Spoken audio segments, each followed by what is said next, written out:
사무엘과 사울 6번째, 사울과 블레셋. 사무엘상 13장 봉독했습니다. 모든 비즈니스에는 라이벌이 있죠. 코카와 펩시, 맥도날드, 버거킹, 또 마이크로소프트하고 애플. 예전에는 미국에서 GM과 포드 자동차 이런 것도 있습니다. 우리 삶 속에도 라이벌이 있는데 항상 쫓고 쫓기는 톰앤젤리 같은 짝도 있지만요. 여자 피겨 스케이트의 그 일본의 아사다 마오는 김연아와 10년을 겨루는데 둘이 동갑입니다. 늘 2등만 하기에 김연아는 운명과도 같은 존재. 그러나 김연아가 없었다면 오늘의 나도 없다. 이게 이제 이 사람의 고백입니다. 어떤 사람은 왜 저 사람과 같은 시대에 나를 태어나게 하셨습니까? 그런 사람도 있어요. 그래 불평하지만은 여러분 경쟁이 없다는 얘기는요. 노력도 없고 발전도 없습니다. 여러분 양과 염소를 같이 키우는 이유 아시죠? 양 속에 염소를 섞어내는 거는 염소가 양을 들이받아서 양이 이제 나태해지면은 정신 번쩍 난다고 일부러 그런답니다. 또 하나님이 강한 적 블레셋을 이스라엘 곁에 남겨둔 이유가 있습니다. 사사기 3장 2절에서 3절입니다. 이스라엘 자손의 세대 중에 아직 전쟁을 알지 못하는 자들에게 그것을 가르쳐 알게 하시사 남겨두신 이방 민족은 블레셋의 5 군주들과 모든 가나안 족속과 이렇게 시작됩니다. 하나님이 일부러 남겨두신 우리에게 적이나 원수가 있다면 하나님이 일부러 남겨두셨다 그런 말씀 같아요. 자, 블레셋은 원래 뜻이 이미그런트, 이주자라는 뜻이에요. 그래서 그리스 에게해에서 살던 해양 민족, 뭐 사실상 해적이죠. 이스라엘과 같은 시기에 가나안 지역으로 이주해 해안 지대에 정착합니다. 참 묘하지 않아요? 왜 이스라엘이 가나안으로 들어가는 동시에 똑같은 시기에 블레셋이라는 족속을 에게해에서 이로 집어넣으셨는지 우연이 아닙니다. 당시 이 블레셋은 유일하게 이 가나안 땅에서 철기 문명을 가진 문명이었는데요. 이 철병기로 잘 무장한 강력한 군사력을 배경으로 이스라엘을 항상 지배하려고 하는데 그 이스라엘과 이 블레셋의 전쟁은 다윗 왕이 이들을 정복할 때까지 계속됩니다. 왜 블레셋이라는 강한 적을 이스라엘 옆에 두셨을까요? 이스라엘은 블레셋과 싸우면서 점점 강한 국가로 거듭났는데 만약 블레셋이라는 강한 적이 옆에 없었다면 이스라엘은 나태해지고 또 나약한 나라로 남았을 것이기 때문에 하나님이 쓰시는 민족이나 혹은 사람에게는 항상 강한 라이벌 혹은 애니미가 존재합니다. 여러분 우리 주위에 있는 강한 적이나 라이벌은 나를 더 성장시키기 위한 하나님의 배려입니다. 이런 경쟁이 없는 사람한테는 경쟁이 없다는 얘기는 반대로 별별 없다는 얘기입니다. 여러분 사탄한테 자꾸 공격을 받는다는 얘기는 사탄이 두려워하는 존재라 그런 얘기입니다. 자, 블레셋은 사울에게 어떤 존재일까요? 아주 철천지 온수죠. 시작부터 죽을 때까지 사울을 괴롭혀 놓습니다. 그러나 막상 사울은 사위 다윗을 질투해서 반드시 죽여야 하는 적이라고 생각을 합니다. 다윗은 사울을 적이라고 생각하지 않습니다. 사람들은 자신의 진정한 적이 누군지를 모릅니다. 여러분은 여러분의 진정한 적이 누구라고 생각합니까? 항상 나의 발목을 잡으려는 우리 직장 동료일까요? 아니면 나를 밟고 틈만 있으면 올라가려고 하는 직장 후배일까요? 나를 느성 괴롭히는 직장 상사일까요? 여러분 사람의 진정한 적이 누군지는 아시죠? 사단이에요. 사울의 적은 다윗이 아니라 블레셋입니다. 근데 사울은 애꿎은 사이만 죽이려고 쫓아다니다가 결국 몰락하는데, 지난 시간에 이제 사울이 암몬과 싸워서 대승을 얻은 것은 사울을 왕으로 만들어주기 위한 하나님의 배려입니다.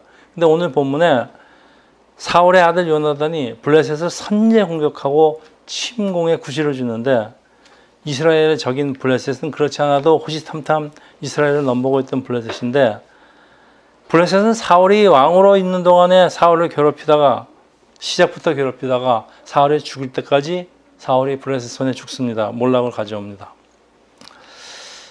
그런데요, 하나 이상한 것은 다윗은 말이죠, 블레셋의 골리앗과의 대결에서 승리해서 명성을 떨치기 시작하는데, 블레셋은 이스라엘이나 사울에게는 아주 철천지 원수입니다. 그렇지만 다윗에게는 이름 없는 다윗을 영웅으로 만들어주는 성공 도우미 역할을 합니다. 참 희한합니다. 똑같은 블레셋과의 관계에서 다윗은 그럼 과연 무엇을 잘했고 사울은 무엇을 잘못했기에 이렇게 완전히 다른 결과가 나올까요? 참 궁금합니다. 자신의 적이 누군지를 알고 또 자신의 진정한 친구가 누군지를 정확하게 알고 있다는 것은, 그리고 대처한다는 것은 정말 쉬운 일이 아닙니다, 여러분. 그동안 내가 정말 나의 진실한 친구라고 생각했는데 배신당하는 경우도 있고, 나의 적이라고 생각을 했는데 아닌 경우도 있습니다. 자, 우리가 이걸 어떻게 할 수 있을까요? 내가 위기에 처했을 때, 내가 힘이 없을 때, 그때 가면 내 친구가 누구고, 사람들이 그때 가면 다 결국은 사람이 자기 망할 때 한다는 얘기입니다. 너무 늦었어요. 내가 망할 때 남아있는 건 진정한 친구고, 내가 망할 때 뒤통수 때리는 사람은 그거는 정말 적입니다. 근데 여러분, 세상에서 이런 일이 여러분 삶 속에서 몇 번 일어날 거예요. 제가 장담합니다. 자, 우리 망하기 전에 이걸 어떻게 알아요? 어떻게 할 수 있을까? 이거 알아야 돼요, 여러분. 감이라도 잡고 있어야 돼요. 이건 하나님이 가르쳐 주셔야 합니다. 하나님과 좋은 관계를 유지하는 것이고, 여러분, 사울의 근본적인 적은 블레셋이 아니에요. 블레셋이 아니고 하나님에 대한 불신의 마음이라고 오늘 본문이 얘기하고 있습니다. 그래서 사울의 적은 블레셋도 아니고 다윗도 아니고 하나님과의 관계에서 실패했기 때문에 이런 지혜가 없습니다. 몰라서 그래요. 사무엘상 13장 1절에서 2절입니다. 사울이 왕이 될 때 40세라. 여러분, 다윗이 왕이 될 때 몇 살이었습니까? 다윗은 30세에 왕이 됐습니다.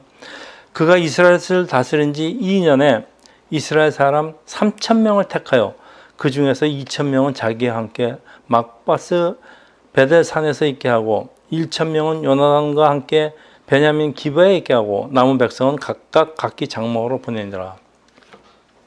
자, 3,000명만 남겨놓고 다 돌려보냈다고 그럽니다. 그러니까 아직 온전한 군대를 조직하지 못한 사울은 되도록이면은 블레셋을 건드리지 않고 시간적인 여유를 가지고 군대를 이제 조직하려고 생각하였지만은,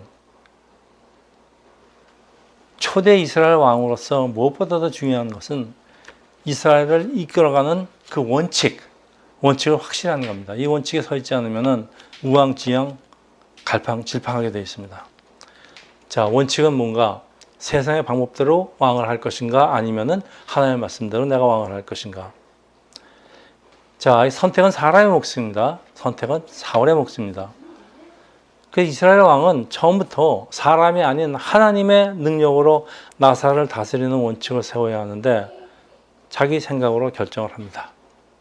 그때부터 그의 미로는 처음부터 단추가 잘못 끼워집니다. 첫 단추를 잘못 끼워지니까 그 다음 단추는 자동적으로 안 맞게 되어 있습니다. 사울은 군인 단지 3,000명만 뽑고 그중 1,000명은 또 아들 요나단에게 맡기는데, 본격적인 군대를 조직할 수 없던 이유는 비록 왕은 되었지만은 뭐 재원도 확보되지 않았고 또 무엇보다도 아마도 강국 옆에 있는 강국 블레셋의 눈치를 보았기 때문입니다. 그러니까 이제 군대를 정식으로 막 그냥 키우고 그러면 블레셋이 이제 의심하고, 자, 이런 정도의 군대로는 단지 2,000명 갖고 자기 경호를 위한 것이지 다른 나라와는 싸울 의도가 전혀 없다. 걸 보여주는 그 블레셋을 건드리지 않으려는 외교적인 방법이에요. 그래서 머리를 상당히 잘 쓴 겁니다. 사울은 나름대로 현명하게 형세 판단을 하고 시간을 되도록이면 벌어보려고 했는데 참 사람의 생각대로 일이 잘 진행되지 않는 이유는 우리가 하나님의 뜻을 모르기 때문에 그렇습니다. 자, 이 아들 요나단이 묻지도 않고 자기 마음대로 1,000명의 군대로 블레셋을 선제 공격합니다. 그래서 아버지 사울이 시간 벌기 계획은 처음부터 차질이 생깁니다. 사무엘상 13절, 3장 4절. 요나단이 게바에 있는 블레셋 사람의 수비대를 치매 블레셋 사람이 이를 들은지라 사울이 온 땅에 나팔을 불어 이르되 히브리 사람들은 들으라 하니 온 이스라엘이 사울이 블레셋 사람들의 수비대를 친 것과 이스라엘이 블레셋 사람들의 미움을 받게 되었다 함을 듣고 그 백성 길갈에 모여 사울을 따르니라. 전쟁 준비를 합니다.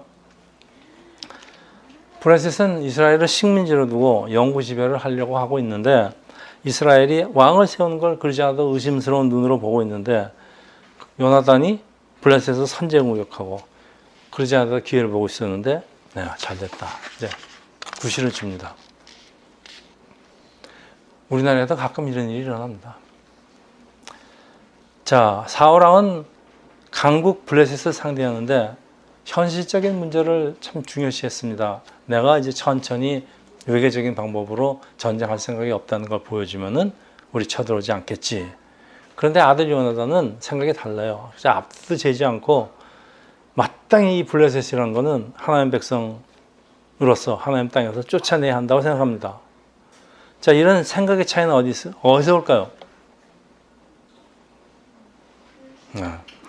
요나단인 믿음으로 나아가면은 아무리 적은 숫자라도 블레셋을 이길 수 있다고 믿었는데 아버지 사울은 좀 믿음이 부족한 것 같기도 하지만은 아주 신중한 자세입니다. 아들 요나단은 믿음이 아주 좋고 용감한 것 같지만은 참 냉정한 눈으로 보면은 아주 무모하고 위험한 생각인데 여러분 이거 누가 오르는 것 같아요? 믿음으로 나간다고 이렇게 무모한. 자, 우리가 이걸 몰라요. 어떤 때 세게 나가야 되는지, 어떤 때는 약하게 나가야 되는지, 이걸 우리가 알 수가 없습니다. 결국은 나중에 하나님 하시는 일 보면 누가 맞았는지 압니다. 결국 하나님이 결정하시는 거예요. 그래서 우리 생각이 아무리 현실적으로 냉철하게 뭐 믿음 따지고 뭐 무모함 따지고 다 결정을 한다 해도 하나님 뜻과는 자주 틀립니다. 사울은 시간을 두고 천천히 정부와 군대를 조직하려고 했지만은 아들 요나단은 블레셋이라는 벌집, 이건 말벌집입니다. 아주 건드리고, 자, 이스라엘은 준비도 전혀 되지 않은 채 이제 전쟁은 시작됩니다. 사무엘상 13절 5절에서 7절입니다. 블레셋 사람들이 이스라엘과 싸우려고 모였는데 병거가 3만이요 마병이 6,000명이요 백성은 해안에 모래같이 많더라. 그들이 올라와 베느멘 동쪽 막마스에 진을 치며 이스라엘 사람들이 위급함을 보고 절박하여 굴과 수풀과 바위 틈과 은밀한 곳 웅덩이에 숨으며 어떤 히브리 사람들은 요단을 건너 갓과 길라 땅으로 가니 사울은 아직 길갈에 있고 그를 따른 모든 백성들은 떨더라. 이스라엘은 풀이나 굴이나 수풀이나 바위틈이나 웅덩이에 숨고 벌벌 떨고 있는데 또 어떤 사람은 아예 요단강을 건너서 이 요단강 동쪽으로 도망갑니다. 잘 훈련된 블레셋 정예부대와 훈련이 전혀 안 된 숫자도 상대도 안 되고 싸움의 결과는 뻔합니다. 지난 시간 이스라엘은 암몬족과 싸울 때는 아주 용맹스러웠어요. 근데 지금은 싸워보기도 전에 떨고 있는데 사울왕은 길갈에 남아 블레셋과 싸우기 전에 하나님께 번제를 드리고자 하는데 번제라는 거는 이제 하나님의 도움을 간구하는 제사입니다. 자, 그러나 하나님은 이 번제를 통해서 사울을 시험하기를 원하시는데 왜 하필 이때일까요? 왜 하필 이런 절박한 때에 사울을 시험할까요? 사람이 급할 때는 그 사람의 중심과 본색이 드러나기 때문입니다. 자, 지난번 암몬과의 전쟁에서 이스라엘에게 대승을 안겨준 것은 여호와께 드린 제사라는 것을 잘 알고 있는 사무엘입니다. 그래서 하나님께 제사는 전쟁 전에 하나님께 제사는 반드시 드려야 하지만 문제가 있습니다. 왕은 제사를 드릴 수가 없고 오직 제사장 사무엘만이 제사를 드릴 수가 있습니다. 자, 오늘의 우리의 숙제입니다. 오늘의 숙제는 제사장 없이도 왕이 제사를 지낼 수 있는가? 뭐가 잘못됐는가? 사무엘상 13장 8절에서 10절입니다. 사울은 사무엘이 정한 기한대로 1회 동안을 기다렸으나 사무엘이 길갈로 오지 아니하며 백성이 사울에게 흩어지는지라 사울이 이르되 번제와 화목제물을 이르 가져오라 하여 번제를 드렸더니 번제 드리기를 마치자 사무엘이 온지라 사울이 나가 맞으며 무난하며. 자, 아주 위급한 상황에서 사울은 선택의 기로에 섰는데 지금 늦어지는 사무엘은 무턱대고 기다릴 것인가? 아니면 더 늦기 전에 하나님께 제사를 드리고 백성의 마음을 수습하여 흩어지는 걸 막든가. 지금 이제 사울이 제사를 드리려는 이유는 하나님을 의지한다는 그런 생각이 전혀 있는 것 같지 않아요. 지금 이제 백성들도 제사를 드리면은 마음이 안정이 되고 두려움이 없어지니까 백성들이 이제 모아지는데 지금 백성들이 하나둘 빠지기 시작합니다. 왜냐하면 이거 여기 있다가 죽을 거라는 두려움. 사울의 두려움은 이 백성들이 흩어지는 것을 막기 위해서 제사를 드리겠다는 거지 자기가 하나님을 의지해서 제사를 드리겠다는 게 아니에요. 여기서 잘못됐습니다. 하나님의 약속을 붙들고 하나님의 정하신 절차를 밟을 것인가 양당 간의 결정을 내려야 되는데 여기 이제 문제가 하나 있습니다. 성경에 사울이 하나님께 기도했다는 말이 없습니다. 일주일 동안 기다리면서 기도 한 번 안 하고 그냥 자기 생각대로 했다는 게 아마 큰 문제일 거예요. 사울은 블레셋 군대를 눈앞에 두고 무려 일주일을 기다리지만 그래도 참 잘 기다린 것 같아요. 일주일이면은. 결국 제사를 드리는데 세상에 제사가 끝나자마자 사무엘이 도착하는 건 또 뭐예요? 여러분, 우리가 여호와하고는 경우가 좀 달라도 아무리 기도해도 응답이 없을 때가 있어요. 응답이 올 때까지 무작정 기다릴까요? 아니면 세상적으로 대처해야 할까요? 여러분은 이럴 때 몇 년을 기다리셨어요? 아직 경험 좀 있죠? 여러분 몇 년을 기다리십니까? 저는 10년 기다려봤습니다. 10년 10년 기다린다는 게 그냥은 절대 못 기다립니다. 10년을 기다릴 수 있다는 얘기가 결사적으로 10년을 기도를 하니까 기다려지죠. 그냥은 절대 기다려지지 않습니다. 우리 응답이 올 때까지 무작정 기다릴까요? 아니면 세상적으로 대처를 해야 할까요? 저는 세상적으로 대처하지 않았습니다. 그러나 이때가 하나님이 나를 시험하시는 그 마지막 순간일지도 모른다는 그런 생각이 들었기 때문에 그렇습니다. 왕은 하나님께 제사를 드릴 자격이 없는데 불구하고 결국 제사를 드리는데 그 이유는 흩어지는 백성들의 마음을 붙잡기 위함입니다. 또 옆에서 급할 때는 왕도 제사를 드릴 수 있습니다. 그리고 왕도 기름 부음을 받은 하나님의 종인데 지금 상황 사무엘에게 나중에 오더라도 잘 설명하면 납득할 것입니다. 라고 옆에서 충동한 사람도 있었을 거예요. 자, 이 제사장이라는 직분은 하나님의 그 말씀대로 하면은 사무엘의 제사장의 고유 권한인데 사울의 이런 생각은 제사장 사무엘의 말을 신뢰하지 못하는 것뿐만 아니라 하나님 말씀도 무시하는 것이기 때문에 그렇습니다. 그 배경에는 하나님께 어떤 도움을 받겠다는 생각보다는요, 백성들이 흩어지는 것 세상적으로 내가 대처하자, 여기에 문제가 있었습니다. 이것 때문에 사울이 왕직에서 왕이 오래 가지 못합니다. 별거 아닌 것 같은데 굉장히 중요한 것 같아요. 그래 하나님이 마음의 중심을 보신다는 게 이런 얘기 같아요. 사울은 자신이 처한 상황에서 더 이상 사무엘을 기다릴 수 없다고 정도로 다급하다고 생각하고 자기가 직접 제사했는데 여러분 무엇이 잘못됐을까요? 우리는 그동안 어떤 설교로 들어왔는가 하면요. 형식과 절차를 안 지켜서 그렇다. 또 왕이 제사를 지낼 수 있는 자격이 없는데도 불구하고 월권 행위를 했다. 이게 배임 행위다. 뭐 그런 얘기 계속 들고 있습니다. 그런데 요즘 한국에서 내려지는 법원 판결에 형식과 절차가 굉장히 중요합니다. 가처분 신청하면은 가처분 그냥 무효 판결 나와서 좀 난리 났죠. 또 현재 들어가 있죠 지금. 법으로 따지면은 형식과 절차는 굉장히 중요한 것 같아요. 이 형식과 절차가 무시되면은 무효예요. 증거를 수집하는데 범행 증거를 수집하는데 불법으로 수집했으면 그 증거는 못 씁니다. 굉장히 중요한 건데 과연 하나님 제사에도 형식과 절차가 잘못됐으면 무효일까요? 세상 법은 그래요. 그렇지만 하나님과의 그 관계에서도 무효일까요? 여러분, 그래서 사울을 향한 하나님의 시험까지는 진짜 뭘까요? 시험까지는 하나님이 사울을 시험하는 그 과제는 사울이 죽을 각오로 하나님을 기다리느냐 그거 보시겠다는 거예요. 하나님은 사울이 끝까지 하나님만을 의지하기를 원하는데 자기 방식이 아닌 하나님의 말씀을 근거해서 하나님의 말씀하신 방식대로 하나님이 위에만 제사장이 제사를 드려야 하는데 내 생각과는 좀 다른 것 같아요. 그렇지만 이게 하나님의 말씀이에요. 어떤 게 더 중요할까요?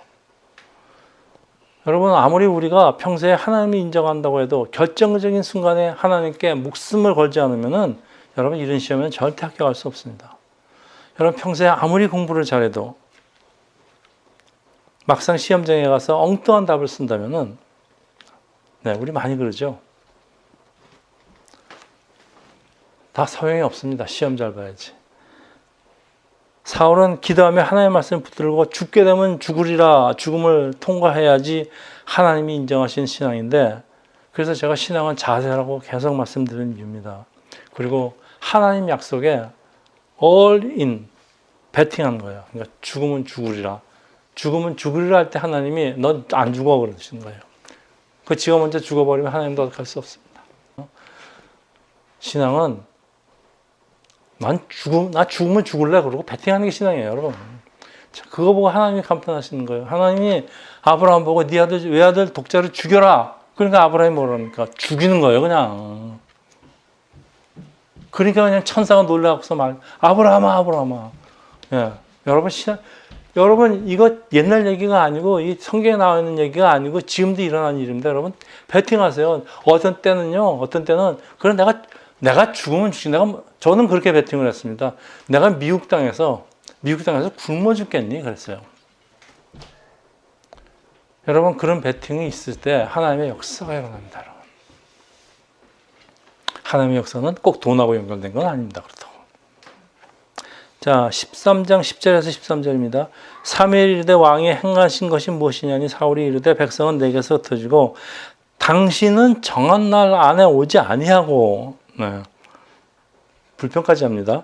브레셋 사람은 마망스에 모였음을 내가 보았으므로 이에 내가 이르기를 브레셋 사람들이 나를 치러 길갈로 내려올 거는 내가 여호와께 은혜를 간구하지 못하였다. 부득이하게 번제를 드렸나이다 아니다. 자 이제 보세요. 사무엘이 사울에게 이르되 왕이 망령되이 행하였다. 하나님은 이걸 보고 망령되이 행하였다 합니다.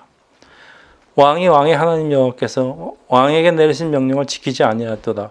그리하였더라면 여호와께서 이스라엘을 위해 왕의 나라를 영원히 세울 것이거늘. 사울의 변명이 일리가 없는 건 아니에요. 그렇지만은 하나님이 왜 사울한테 일주일간을 기다리게 하시는 걸 잘 모르는 얘기입니다. 사울의 믿음을 시험하기 위한 것이면은 사울은 기다리지 못합니다. 끝까지 약속을 믿고 기다렸으면은 그의 나라가 영원하였을 것이라는 사실로 사울은 하나님과 사무엘에게 버림받고 결국 몰락합니다. 스스로 자신의 운명을 결정한 결과입니다. 사람들은 하나님을 조금은 기다리죠 다. 근데 응답이 없는 것 같으면은 아닌가 보다. 금방 포기하죠. 그리고 어떻게 합니까? 세상 방식대로 따라하는데 왜냐하면은 하나님이 도와주지 않아도 세상적인 방법이 보이기 때문에 그렇습니다. 아유, 정 안 되면 이렇게도 해야지. 이런 세상적인 방법이 보이기 때문에 사울도 그랬어요. 세상적인 방법이. 내가 제사 드리면 백성들이 내가 제사 드리는 거 보고서는 도망가지 않을 거다. 그런. 근데 하나님이 정말 은혜를 주시면요. 세상적인 방법을 안 보이게 해주세요. 문을 한 문도 안 닫아놓고 다 닫는 것입니다. 그게 은혜입니다, 여러분. 방법이 보이는 그거는 마귀가 보여주는 거예요, 여러분. 하나님 정말 은혜 주시고요. 그렇게 가기를 원하실 적은요, 문 다 닫으세요. 아무도 안 보여요. 깜깜합니다. 그리고 나중에 문이 하나가 보여요. 네. 그게 하나님 주시는 분입니다. 그러고 들어가면 틀림없어요, 여러분.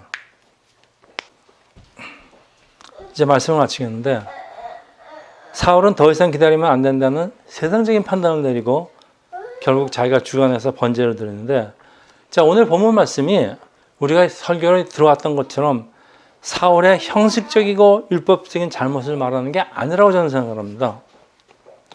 사람이 상황이 급해지면은 마음도 급해지는데 뭐 이런 일이 있을 수 있어요. 이런 실수는. 그래서 하나님이 우리의 연약함을 잘 아시는데 하나님이 우리를 그렇게 하다는 짓일 것 같지는 않아요. 그리고 훗날에 다윗과 솔로몬이 자기들이 왕이 제사장을처럼 제물을 바치고 벌 안 받았어요. 그렇다면은 하나님이 사울을 징벌하시는 이유가 이 율법 이런 거 아니에요. 형식 이런 거 아니에요. 근데 우리는 그렇게 설교로 그렇게 들어왔지만 아니에요. 그러니까 사울 마음속에 하나님이 정말 싫어하시는, 더 이상 하나님도 이건 정말 용납 못하겠다는 더 근본적인 문제가 있는 것 같아요. 사무엘의 명령을 어기면서까지 직접 제사를 드린 것은 하나님의 도움 없이 자신이 전쟁을 치를 수 있다는 마음이 숨어 있는 것입니다. 이게 핵심 같아요. 사람의 중심을 보신 하나님인데 사울의 마음을 시험하시는데요. 자, 일주일 기다렸지만 시간이 흐르니까 결국은 사울의 중심이 드러납니다. 사울의 중심은 사울의 인내심은 일주일밖에 가지 못했습니다. 일주일인데 아마 제사 드리는 시간까지 좀 더 기다렸으면 이렇게 안 됐을 거예요. 일주일간의 기다리는 시간이 이스라엘 왕으로서의 시험이에요. 사울이 사람 같으면 이렇게 시험 안 하실지 몰라요. 그래서 하나님이 누굴 시험하시냐? 사울을 시험하시는데 누굴 사용하셨습니까? 블레셋이라는 강한 적을, 무서운 적을 사용하셨습니다. 그리고 얼마나 사울이 하나님 말씀을 순종하는가를 확인합니다. 자, 사울이 갖고 있는 두려움입니다. 블레셋이라는 강한 적이 지금 언제 나를 칠지 모른다. 이런 무서운 두려움 앞에 사울이 과연 하나님을 믿으면서 이 두려움을 이겨낼 수 있는가 없는가의 시험입니다, 여러분. 이 시험입니다. 네. 왜? 하나님은 마지막 순간까지 기다리기 원하시고요. 사울이 죽는 날까지 하나님을 의지하기 원하시는 이유가 보통 사람이 아니고 이스라엘의 왕이에요. 초대왕입니다. 초대왕이면 누구든지 초대왕일 경우는 이스라엘의 기본을 세워나가는 정책을 세우는데 얼마나 중요한 초대왕입니까? 이스라엘의 왕이 되려면은 하나님을 의지하고 말씀에 복종하고 왕이 죽을 각오가 되어 있는가? 네, 이거 보시는 겁니다. 그거 안 됐으면 이스라엘 왕 자격이 없다는 얘기입니다. 이스라엘이 보통 나라입니까? 하나님의 나라인데. 사울은 사람이 뽑은 사울이죠. 시험에 불합격되고 그의 나라가 오래가지 못합니다. 참 비참하게 죽습니다. 사울이 이제 왕으로서 이제 점점 하다 보면 백성들의 인기도 없고 지지도도 높아질 거 아닙니까? 그 전에 하나님 앞에서 올바른 목자가 되기를 원하시는 이유가 사울의 지지율이 올라가면요, 갈수록 교만해지고 그러면 결국 하나님 떠나고, 자, 하나님을 떠난 이스라엘이 어디로 가겠습니까? 네, 하나님의 나라는, 하나님은 예수 그리스도 또 우리 크리스찬이라는 원대한 계획 속에서 진행되는 건데, 이 이스라엘 초대왕이 이런 짓 하면은 하나님의 계획은 지킬 수가 없습니다. 그래서 하나님을 원망하기 전에 하나님의 거대한 그 계획 안에, 네, 사람이 왕으로서, 네. 그래서 하나님이 아직 왕 시기가 안 됐으니까 왕 왕을 뽑지 말라고 그랬었던 이유입니다. 어쨌든 하나님은 이스라엘이 이런 식으로 망해가는 걸 볼 수가 없기 때문에 방관할 수 없어요. 그래서 하나님은 회초리를 사용하시는데 그 회초리가 바로 내 옆에 있는 블레셋입니다. 여러분 하나님이 여러분을 올바른 삶으로 인도하기 위해서 여러분한테 회초리를 때때로 드시는데요. 어떤 회초리를 사용하시는지 아십니까? 예. 시어머니가 될 수도 있고 저 미운 시누이가 될 수도 있고 네, 우리 회사 사장이 될 수도 있고 우리 회사 중역이 될 수도 있고 우리 후배가 내 자리를 바꿔 올라갈 수도 있고 하나님이 이런 회초리를 쓰십니다. 이런 회초리를 쓰실 때 여러분 그 사람을 원망하지 말고요. 하나님이 나한테 어떤 메시지가 있구나. 그거 한번 다시 생각해 보세요. 세상 원리가 하나님 나라의 원리하고는 많이 다르죠. 하나님을 믿는 사람이 가진 삶의 원리가 세상과 많이 다릅니다. 세상과 같이 가려고 그러면 하나님의 백성이 될 수가 없어요. 하나님을 모르는 사람에게는 자기가 가진 것이 전부죠. 눈에 보이는 것이. 그런데 하나님의 백성은 눈에 보이지 않는 것 외에도 눈에 보이지 않는 그 어떤 변수, 하나님이라는 변수를 항상 고려합니다. 그 세상은 자기 눈에 보이는 걸 중심으로 모든 것을 판단하지만은 우리 믿는 사람들은 하나님의 항상 능력과 약속을 생각을 합니다. 사울처럼 하나님만 무조건 기다리다가 이러다 망하는 거 아닐까 두려워하는 것은 이거는 하나님이 제일 싫어하시는 신앙의 자세입니다. 하나님 안 믿겠다는 얘기예요. 자, 믿음의 길은 죽어도 살아도 하나님 뜻에 우리가 하나님 계획은 모르지만 하나님 뜻은 알아요. 올인하고 그리고 기다리는 것을 여러분 마음 깊이 간직하시기를 예수 이름으로 축원합니다. 기도하겠습니다. 할렐루야. 아버지, 우리 사울왕의 잘못을 통해서 저희 삶의 차세를 다시 한번 확인하기를 원합니다. 우리가 어떤 상황에서도 하나님의 뜻을 따르면서 하나님의 약속과 역사를 믿는 그 마음으로 우리의 삶을 살기로 합니다.